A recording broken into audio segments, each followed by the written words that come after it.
شاعر کے پاس ہمیشہ ایک خالی صفحہ ہوتا ہے، بالکل سفید ہسپتال کے بستروں کی چادر جیسا،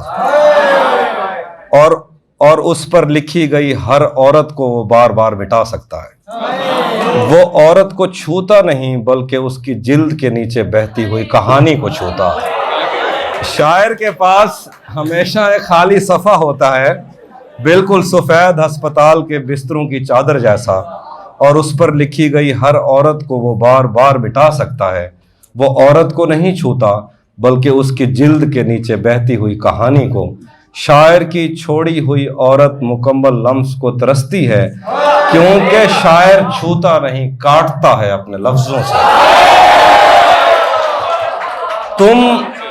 تم ساری عمر سوچتی ہو کہ وہ ہتھیلیاں محبت میں تھرک رہی تھیں، تم ساری عمر سوچتی ہو کہ وہ ہتھیلیاں محبت میں تھرک رہی تھیں، نہیں، وہ ہتھیلیاں تمہیں کھولنے آئی تھیں۔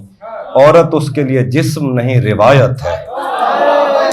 شاعر چھو کر مادیت چھین لیتا ہے، وہ بالوں کو انگلیوں سے نہیں سمیٹتا، وہ ان میں الجھے ہوئے خواب نوچتا ہے۔ وہ تمہیں باہوں میں نہیں لیتا، وہ تمہیں تولتا ہے تمہاری ریڑھ کی ہڈی سے خاموشی نکالنے کے لیے۔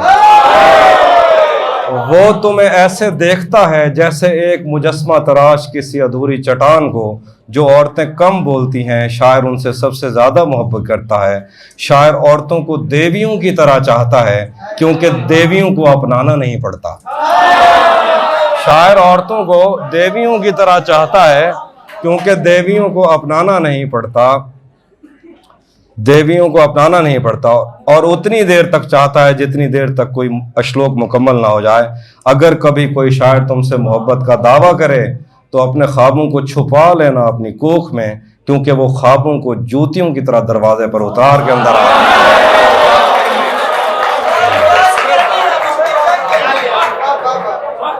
اگر کبھی کوئی شاعر تم سے محبت کا دعویٰ کرے تو اپنے خوابوں کو چھپا لینا اپنی کوکھ میں، کیونکہ وہ خوابوں کو جوتیوں کی طرح دروازے پر اتار دیتا ہے اور چلا جاتا ہے نئی غزل، نئی عورت، نئے موسم کی تلاش میں۔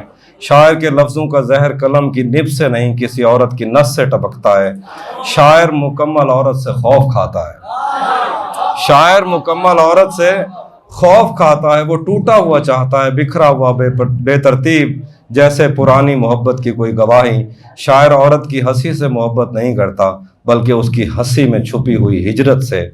وہ اپنے قلم کے نیچے رکھی ہوئی عورت کو مکمل ہونے سے پہلے صفحہ پلٹ دیتا ہے۔ شاعر کو بدن نہیں، بدن کی تھکن چاہیے۔ وہ تمہیں چھوتا ہے مگر صرف اتنا جتنا اس کی نظم کو چاہیے۔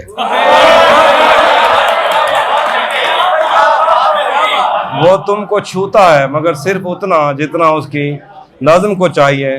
شاعر کو تمہاری آنکھیں نہیں، تمہارے آنسو چاہیے۔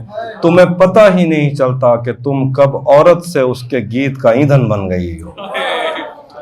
وہ تمہیں چومتا نہیں، بس تمہارے ہونٹوں کے کنارے گنتا ہے۔ وہ پرانی محبت کی قبروں سے نئی نظمیں نکالتا ہے۔